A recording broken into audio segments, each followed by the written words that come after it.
Hello everyone, in this video I'd like to introduce an update on my Katago user interface, which is essentially a GTP interface being forwarded to the web browser using the Electron.js framework. I've been demonstrating this application in the previous video, if I'm not mistaken.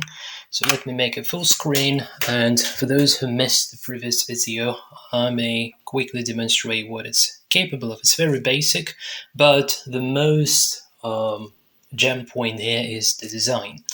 So essentially, there is no implementation of board rules on the front end, and this graphical board, effectively synchronizes with the inner board of the Katago. So every time show board command appears here, it makes the board get updated, and there are some extensions to that. So usually after any single command that I type in, the show board command is timed automatically. Usually in the normal terminal interaction with Katago, this is not the case. You say just play black Q16 enter, and it doesn't print the board automatically. But here I made it so that it prints the board, because every time the board is printed, the inner state of the Katago would get synchronized with the GUI board. So say I type play black Q16, and it automatically prints the board. I can manually do show board. It would just print this one more time and refreshes the board, but it just happens automatically. That's the only difference. And that is done for the sake of the following. So I may, instead of just typing the play command here, I may click on board, say here, and this internally sends the command play white D4 and then show board.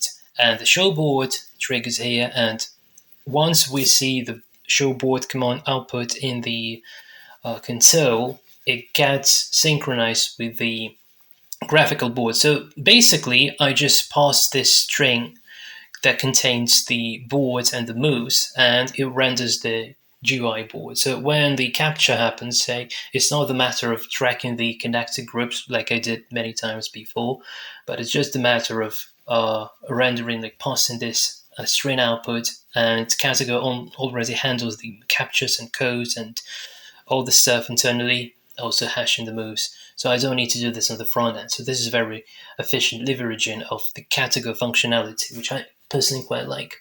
But there was a problem with this, and the problem regarded to navigating through the SGF file, which I didn't quite realize how to make it. So apart from this, I can do commands like gen move, say black, okay, and it just generates move for black, and then I can do gen move for white again, and gen moves for white. But I made a shortcut, so if I click the right button on my with my mouse, so with clicking the right button, I just generate the moves, and the number of playouts is specified with the config file of the Katago. So now it's just one playout because this is Raspberry Pi 5, quite a slow machine, and like it may handle up to maybe 50, but I just don't need that because I have another program analyzing the games, which I don't want to have many playouts, because I only use it to estimate the rank of how likely did I play in the game and my opponent did, to reveal cheaters potentially. I will show you that as well. And also, obviously, we can do the undo, but not to type undo thousands of times. I can use just scrolling, so just scrolling up, and this makes me like undoing the moves if needed. Okay, so let's now try to load the SGF, and I will also try to explain what's wrong with the approach that I initially conceded. But before that, I want to download the actual SGF file, so I'm going to my run estimator, running the script, and I want to download the latest game I played on IGS. It will now get downloaded and also evaluated. Not the best ever game I won. I won because my opponent blundered. Generally, I was having a very bad performance. Like, I'm ashamed of this game. But it's not about this today. So I was like 19Q. Last time I said it was like 17Q. Actually, this is a 8Q game. My opponent did quite nicely here. Okay, so this is the game. So I want to load this game into my Katago user interface. And just minimize it for now. And I want to scroll through the game, navigate through the game, like back and forth. Like in Sabaki GUI or in Lisa GUI, this is done in a very simple way. But what about, so just copy the path here, copy.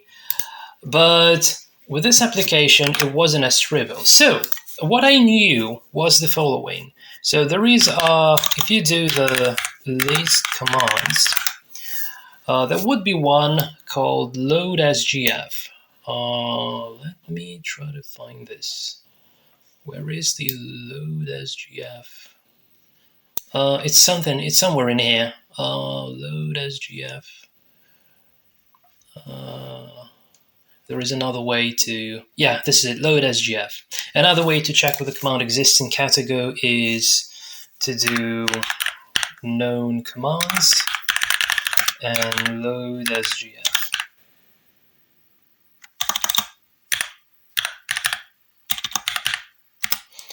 And probably messed up something, so again,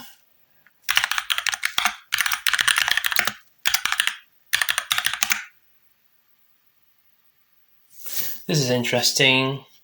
Why it's not?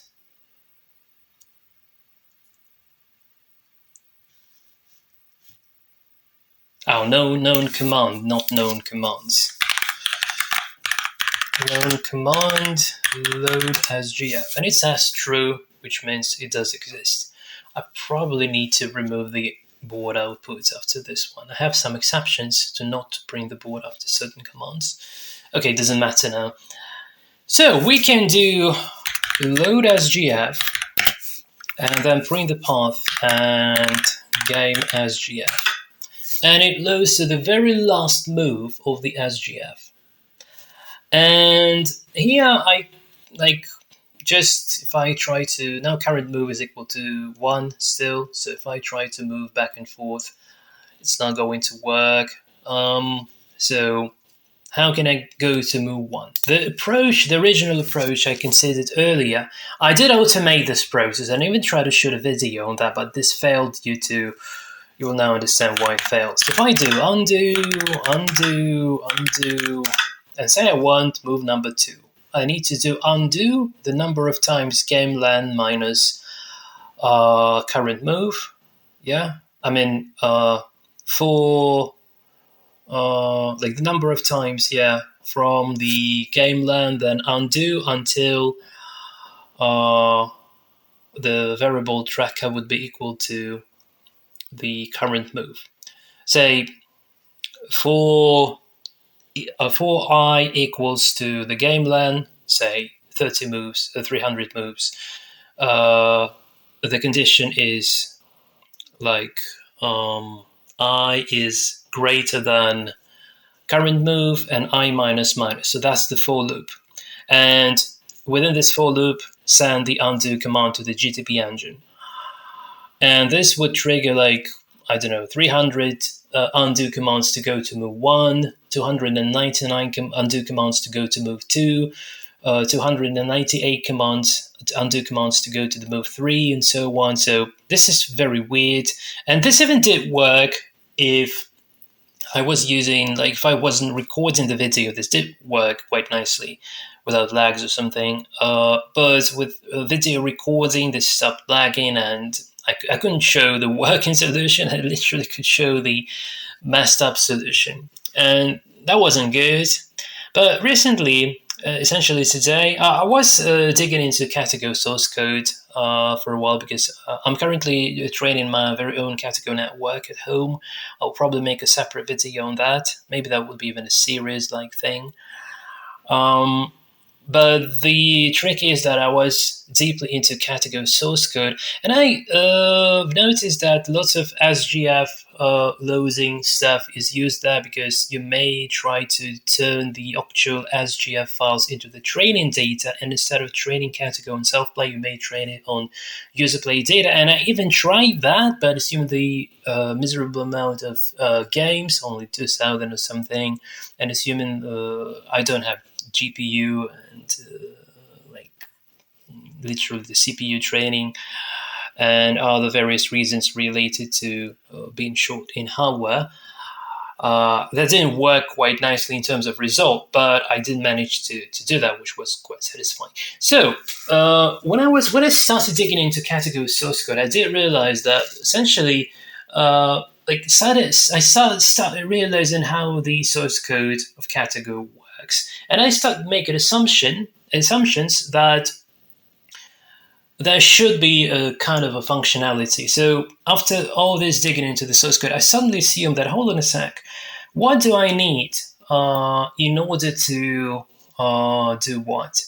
In order to navigate to the certain move. Say I have a variable called current move in my front end. That's the only variable to navigate through the game. So how do I go to move number 3, say? So if I could have an additional argument to the load SGF command, like load SGF, then the file name, then the move number, that would be a perfect solution. And you know what? It turned out this actually does exist in Katago. And I was so fascinated, so amazed by this when I realized that. I accidentally realized that while I was surfing through the source code of Katago. And I didn't even test it. I could have just do load SGF like this, and then see this message: expected 1 or 2 arguments.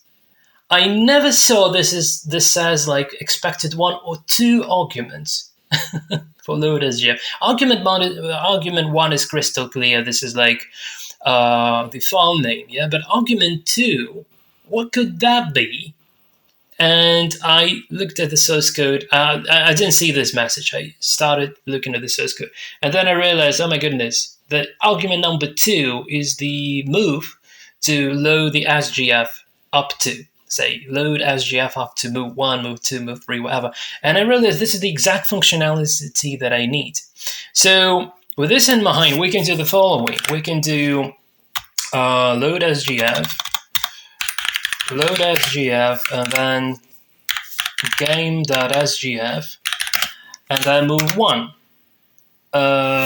Maybe I should have done move 2. Okay, one more time. Load SGF, game SGF, move 2.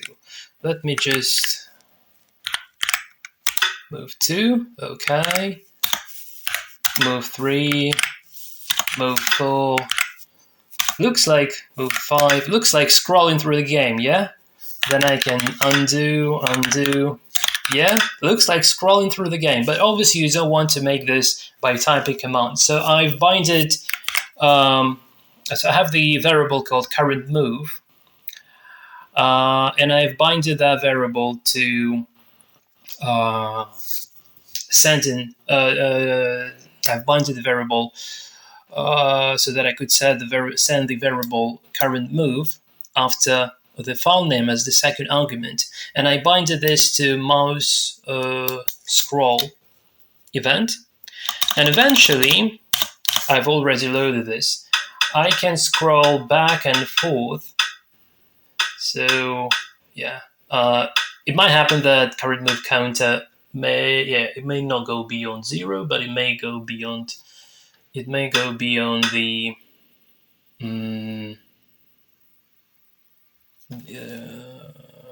exhaust greater than the game length. Yeah, I'm sorry guys, I'm just thinking about the bugs that I've created. Okay, anyway, so I've just loaded the game, and now I do scroll down. So essentially, when I scroll down the mouse, what happens? It sends the command load SGF, then the file name is already pre-stored in the SGF variable within the front end. So it knows which SGF exactly to use. If I do load SGF and different file name, this would essentially override things. And I just thought that I also need to be passing the current move variable with the argument number 2 from the load SGF command. Why didn't I do this earlier? I should have done that. But anyway, yeah, so this is how I can scroll through the entire game.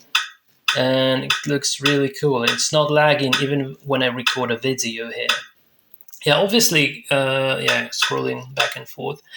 Game-wise, yeah, I'm not very proud of this game. I played shit here. I shouldn't be giving up the 2 stones for the sake of living with like mostly 3 points. Giving a huge influence to black is very bad. This is literally going to die in most cases, apparently, and yeah, so it wasn't very clever. This is probably a little bit too slow because now if I want to try out the variation, say instead of this move, I could try now just essentially sending the play commands. So could this be dangerous? I might be wondering, is it? Probably not very dangerous. And then where would I go? And it's just, I don't know, maybe something like this. So these stones can get captured eventually.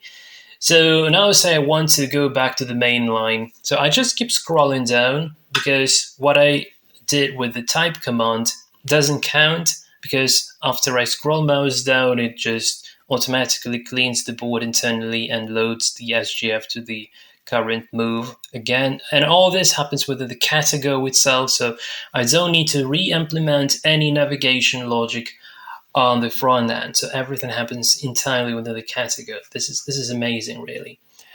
And say I want to know, so my next move was this one, yeah, maybe not the best one. So I wonder what would be the AI variation in this very point. And I'm just clicking the right mouse button, and this shows me what would be the, according to AI, the good variation to continue with. And when, say, the variation has been ended, I can, I'm now pressing the, I just press the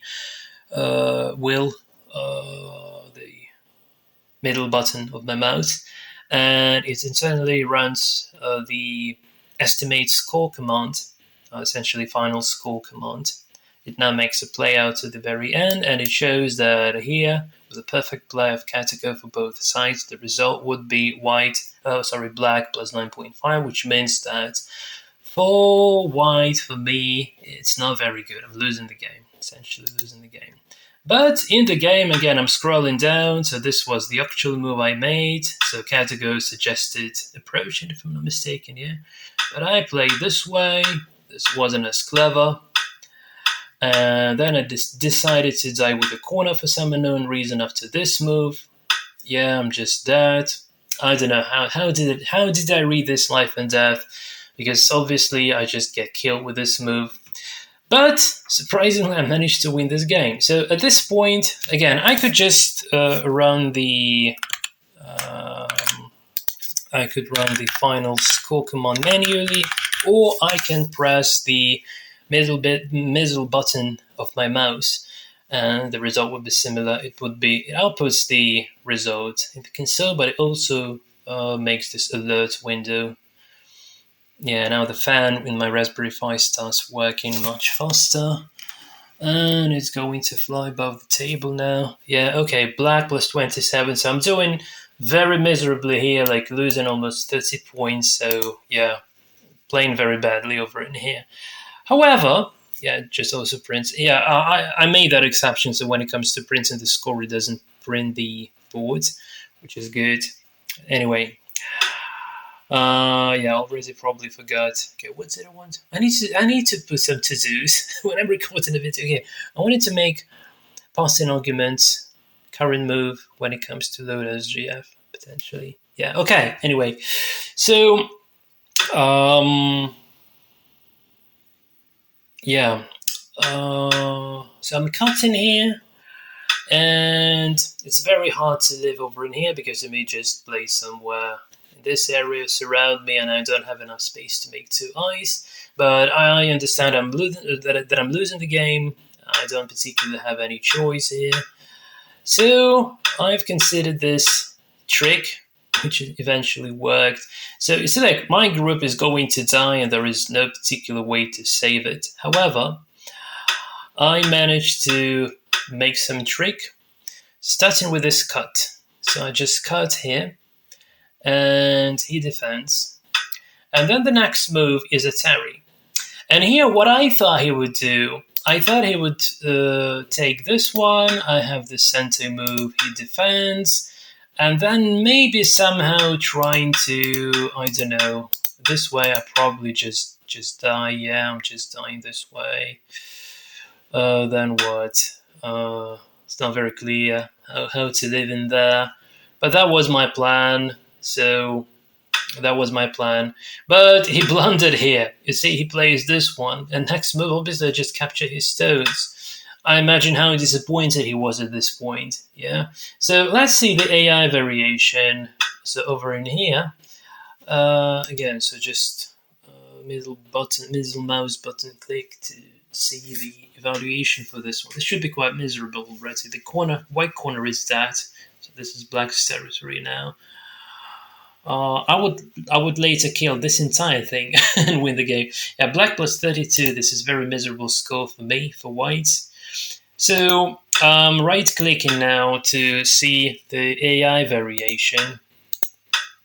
And this is how the AI variation going. And yeah, last time I watched this was another AI variation, essentially. There was another AI variation. Here he probably tries to... Whoa, this is interesting. AI just found a variation on how can... Yeah, whoa, AI found the variation how it can kill the entire thing. Is infinite the previous time I've checked this out? This is interesting. Well, that's because I have only one playout and the network is like 5 years old or something. It's quite an old one, 10 block net, 128 convolutional layers, only 10 megabytes in size, something like that. So compared to today's more than 100 megabyte networks, this is like very miserable. So it's like the Go of 5 years ago or something. But anyway, yeah, we still like just nicely found the solution even this way. So maybe I wasn't that bad. So maybe it wasn't that much of minus 30 actually. Maybe it wasn't that bad. Anyway, in the game, what has happened? He was very disappointed at this point, I guess. And now still this one is in trouble. So now it's the matter of how many liberties do we have. So here I was just connecting to... I shouldn't play this, by the way. I think I should have played directly, because I thought that he has 1, 2, 3, 4, 5, 6 liberties, and I only have 1, 2, 3, 4 liberties. So I thought like I'm like 2 liberties down. But essentially, if we did like this, then it turns out that I'm actually 2 liberties up. Okay, so this couldn't work out. So this was a redundant move. Anyway, he plays this one to cut me over here. So now I have 1, 2, 3, 4 liberties, but he has 1, 2, 3, 4. But this is my sente move. Since this is my sente move, I just go like here, and I'm just faster than him, and I still have 1 liberty, and he doesn't have liberties anymore. And I just take, and here he resigns. So this was the game. Yeah, guys, I think that's it from my side. Yeah, it's a bit noisy outside, so sorry for the environmental noises if you hear any of those. But anyway, I'm done with this for now. So next video probably I will demonstrate a few.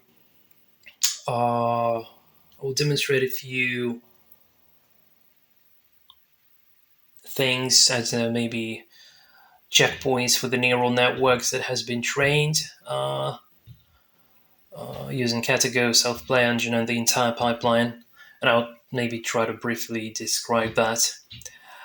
And I'm intrigued myself to see how exactly Katago is learning, which is an interesting topic to discuss, so I'll probably speak about that a little bit as well. But for now, this is it. Thanks for watching, and yeah, again, definitely probably the Katago UI that you would never be using, like the previous video has been entitled. But yeah, and I'm quite satisfied because currently at the moment, navigating through SGF is working just perfectly, and I'm really, really satisfied with it. So yeah, that's it from my side. Thanks for watching. Hope to see you in the next video. Until then, and cheers.